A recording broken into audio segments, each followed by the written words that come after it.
Hello and welcome to Running on Love with God.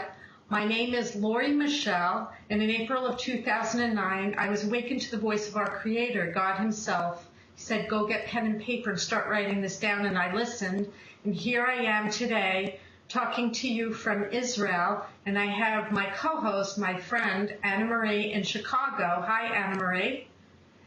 And we are weekly broadcasting on Blog Talk Radio, and I also video record this on Uvu and post it on YouTube and Facebook and Twitter, wherever I can post it, to share this information with you.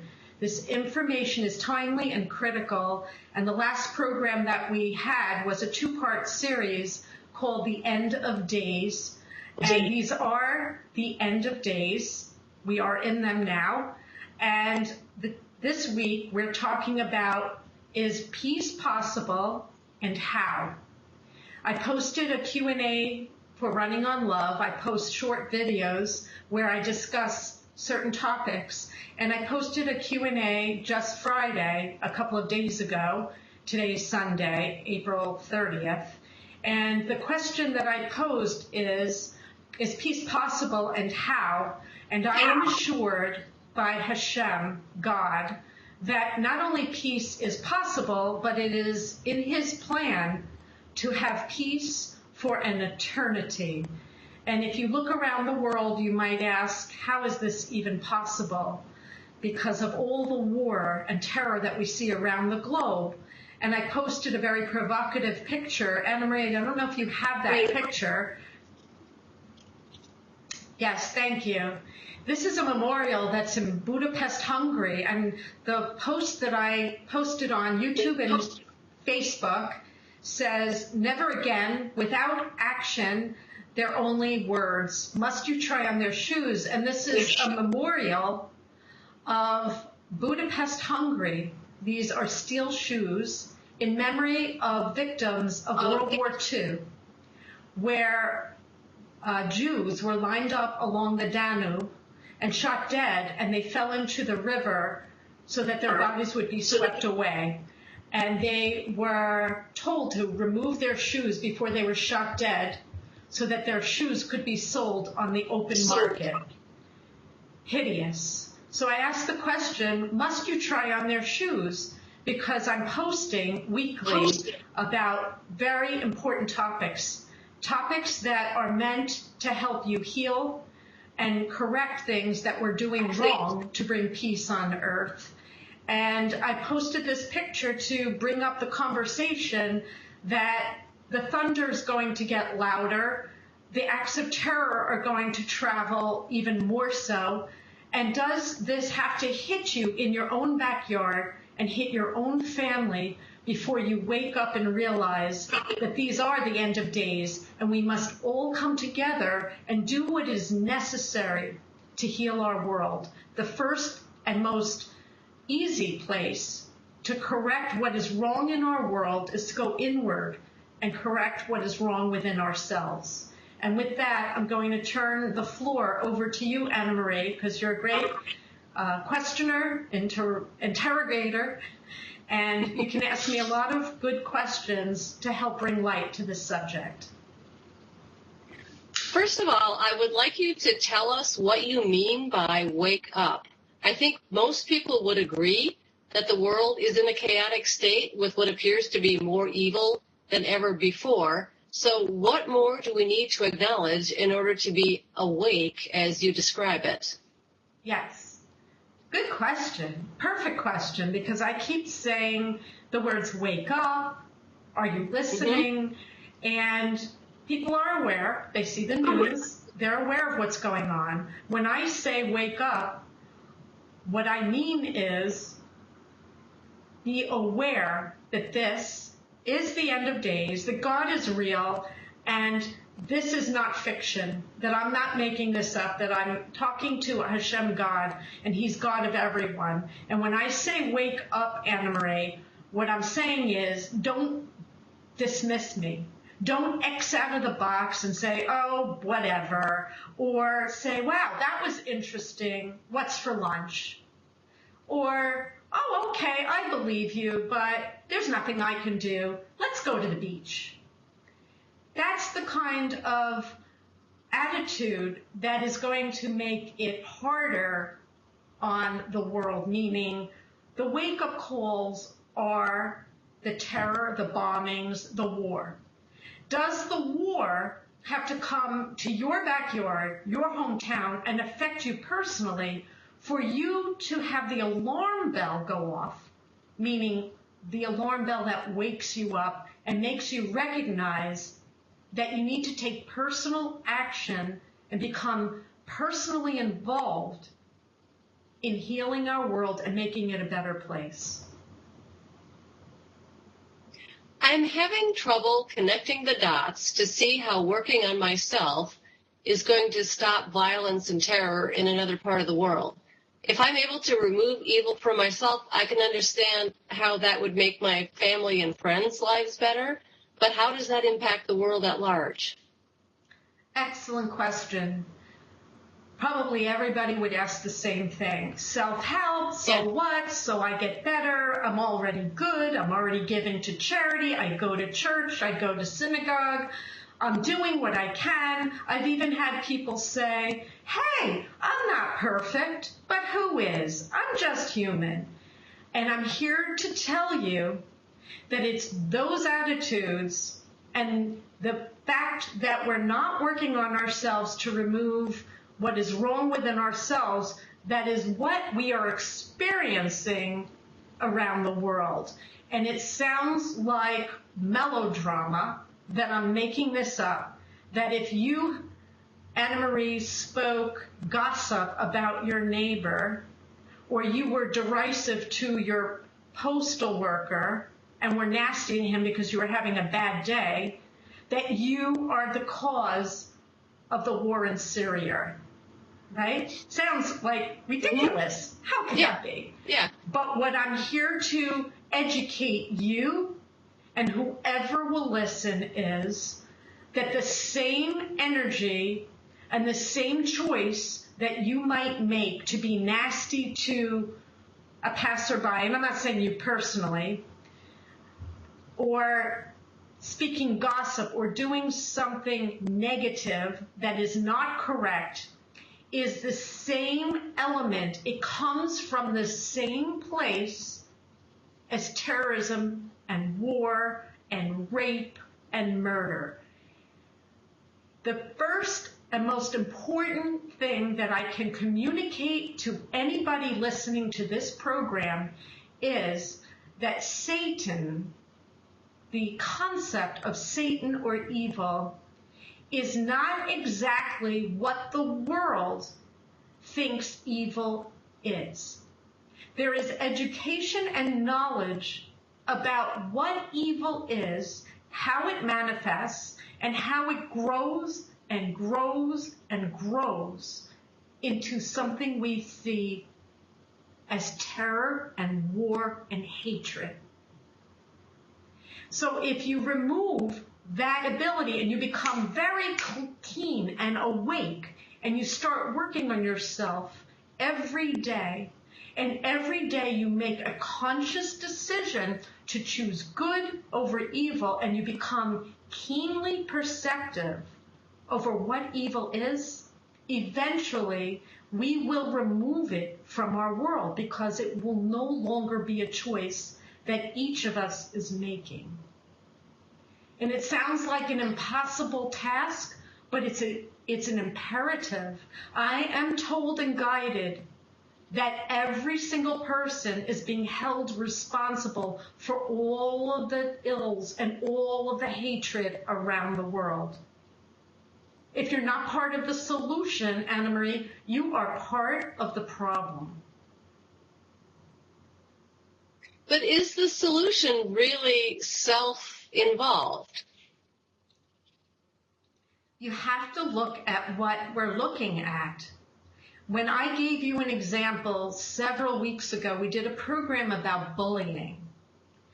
And we saw good American parents handing a stick to their children and telling them to beat a piñata in the likeness of Donald Trump and decapitate him and eat candy from the piñata, calling Donald Trump the President of the United States horrific names and having their children beat a likeness of him and laughing and celebrating and putting their arms up in victory when they decapitated the likeness of our president.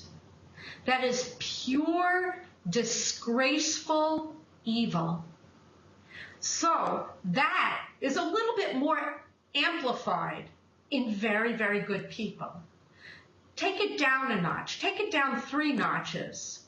They're not outside. They're not beating up a piñata, but they're in the privacy of their home, and they're saying nasty and disparaging things about the president in front of their children.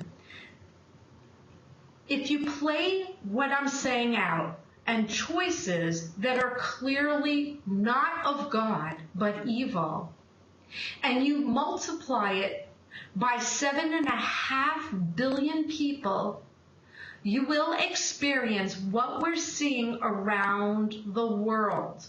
You will see chemical weapons being dropped on men, women, and children in Syria. You will see on Palm Sunday churches being blown to bits where Christians went to pray. Why? Because another group of people believe they're right, my group is right, I'm going to kill you if you don't conform to my way of thinking. And that kind of evil needs to be examined before you look over there and you look at Islam and you look at the Jews, the apartheid state of Israel, and you start condemning everyone around the world. You must look within yourself to make sure that you're not choosing the same exact thing. And I assure you, Anna Marie, every person, every day, is choosing just a little bit of this thing called evil, otherwise named by other groups as Satan. The Christians call it Lucifer. I don't know what the Christians really believe about evil, but I believe you have a name for someone that is in control of evil. There is education about what evil truly is, Anna Marie, and the world needs to know. Because if you are a good person, you wouldn't knowingly choose it. You would push it away. There are a lot of people who are living comfortable lives now while not being particularly good. What would motivate them to change? Their lives are working for them. This is what wakes me up at night and makes me cry. We're seeing it. What would motivate them? 9/11. The families of 9/11 still grieve. They lost their brothers, their sisters, their children, their spouses. They're dead in an act of terror. And Hashem, God, has told me that these acts of terror, they're happening all the time, but when they're not in your backyard, or they're not happening to your group of people or your family, you're not listening.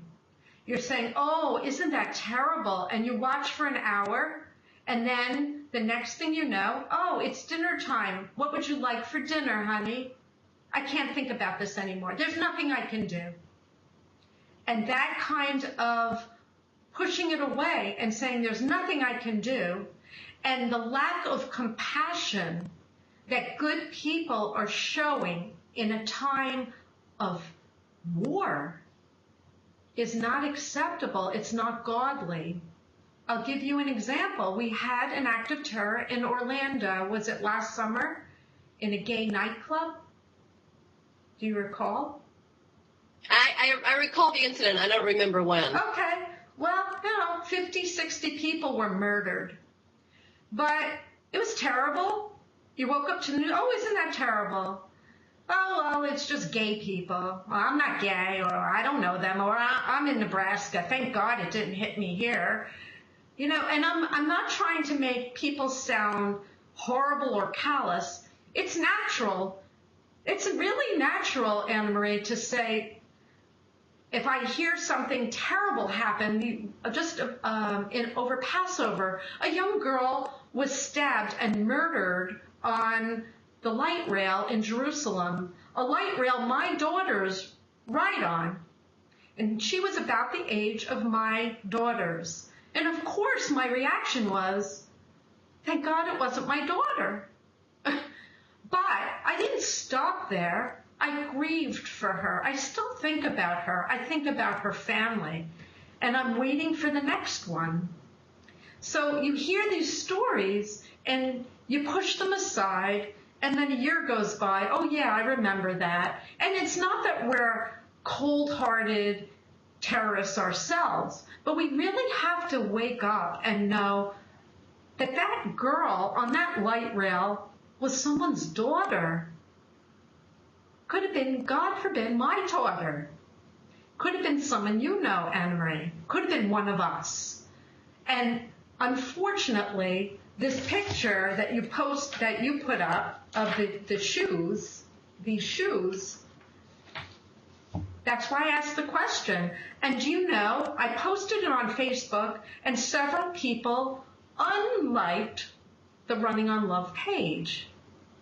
Left. I get a lot of people leaving the page. Why? Because I'm making posts. I'm putting up posts about God, the end of days, the Bible, terrorism, war, wake up.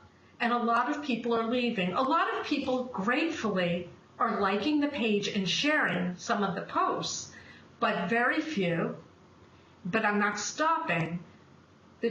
It would be immoral to know the things that I know, to know that there's a cure within us all, and to be silent and say, I'll just go get a job selling furniture and make some money.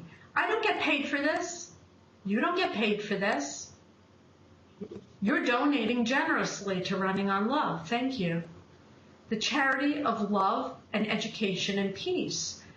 We need more people to step up and start doing this work and sharing these videos and not just sitting back and saying, nothing I could do. Well, that was interesting. In one of your shows earlier this year, you talked about how easy it is to point out the evil in others and how hard it is to see the evil in ourselves. If I share this show, aren't I, in effect, telling somebody, hey, you've got some evil you need to work on? Well, it depends. If you knew someone that you didn't like and say, hey, check this out, examine yourself, that's kind of nasty. And I'm not saying to you, Anna Marie, that I think you're nasty and evil. You need to understand what's behind the evil is what I want to educate people about. The people that we are truly are creations of a loving, benevolent creator. He's only good. He's only loving and wonderful and wise. And that's the stuff we're truly made of. And the existence of evil or poor choices in our world is a design by him. It's an alternate choice. It gives us the opportunity to have free will. So when I say to you, you need to learn the difference between good and evil, I'm not saying that you're stupid or you're evil. I'm saying there's information that you don't have, and you need to learn and ask questions. And every time you see something, become keenly aware of what you're truly looking at, because there's deceptions going around the world. And people are aligning with things that are fallacious and untrue. And they're based in hatred, they're based in jealousy, they're based in things that are not of God, and they're not recognizing it. You mentioned the phrase, never again. As long as people can freely choose between good and evil, won't it always happen again? It always has. That's true. It has happened, and people they're tricked. They're deceived. They look at something, and because the crowd all says, good, good, good, this is good, they go along with it, and it's not good. What has to happen is a worldwide awakening. And I keep saying awakening, wake up. We are spiritual beings having a physical journey. And yes, people have chosen poorly since the beginning of time. But there are stories, and many people think they're fictional, fantasies, the Bible, miracles, showing and proving to the Jewish children or to the Christians they believe in miracles that were written about from 2,000 years ago, and the Muslims believe in miracles, but we don't see that many outright miracles. God is very concealed. And so it lends itself for us to believe that this is all there is. If it's not here and I can't touch it, it doesn't exist. But what we truly are energy. We're an energy, we're invisible. The true nature of who you are and I am are spirit. And we are a web. And when you think a negative, angry, jealous, any kind of negative thought, it's an energy that travels. And your negativity can hurt someone literally, physically, in a physical way, clear across the world. In the same way, there are prayer networks of goodness that have created miracles that manifest in our world. We don't hear as much about those as we do about the negativity, because right now there's an imbalance in our world where people are choosing the wrong energy, the evil inclination, in far greater proportion than they're choosing God or goodness. They don't know. How can you get your message through to someone who has been raised in gang culture or in a culture of terrorism? It seems like the leap is too large and that their lives would be in danger if they tried to step away from their peer groups. Before I was awakened in April of 2009, I was a student of self-help, and I read a book by Tony Robbins, who studied, I think it was called Neuro-Linguistic Programming is what it was called, NLP. Don't quote me, I'll have to look it up. But it's the pain-pleasure principle. When you're in enough pain and your life isn't working, you're willing to change. You're willing to do things that will bring about change in your life. And that's traditionally our nature. When we have enough pleasure and things are easy, we're not motivated. And that's why when I put these posts online, America compared to people in Israel or people in Rio de Janeiro, other parts of the world, Rio de Janeiro likes these posts a great deal.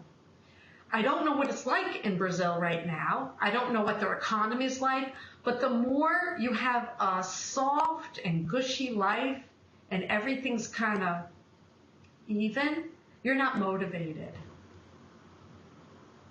So when you say gang-related incidents, if you're someone and your life is in pain and you've just watched your buddy get beaten up or your girlfriend assaulted or things are really rotten in your life, perhaps you're going to be motivated to leave that lifestyle. And there are stories of heroic people who leave very bad situations and renew their lives and reach the correct way.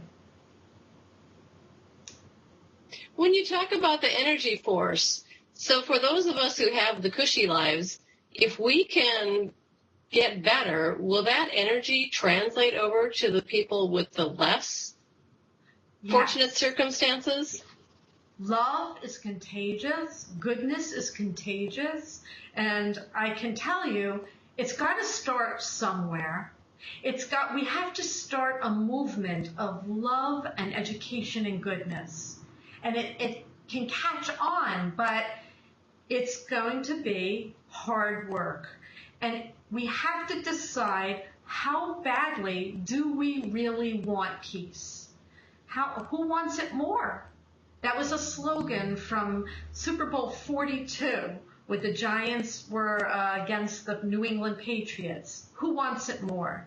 And it's not a game. This is about our lives and our children. Who wants peace more? And the wake-up calls are going to get horrible. He's shown me things. I've shared some things privately to you that I haven't shared publicly, but he has shown me American symbolic monuments blowing up, falling into the water. I won't say which ones, but he's shown me terrible things. And I pray that it's metaphorical. I pray that it's not actual footage of what I will turn on the news one day and see. But I'm really concerned about everybody's safety. And that's, you are comfortable, but you have to recognize that you need to work on yourself and you need to be part of a worldwide solution to this problem. That implies that it does need to happen in our own backyards before we will really wake up. The visions that you're seeing. I'm sorry to say it's true. Look, I read some statistics, and the mental health arena is one subject matter you and I need to cover, and I haven't covered with you yet.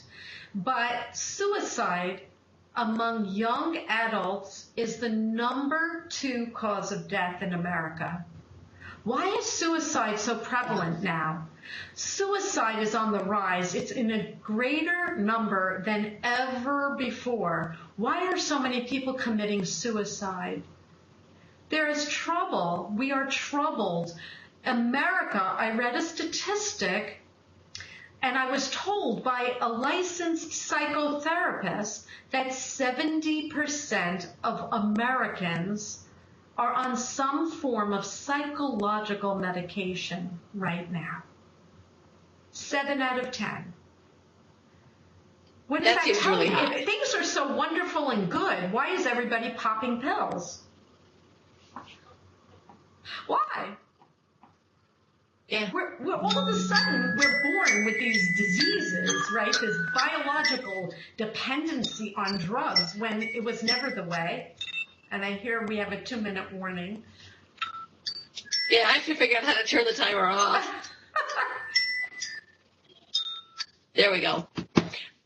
Yeah, it was never the way. So since we're running out of time, I want to ask you one final question. And that is, what is the best thing we can start doing now to work toward world peace?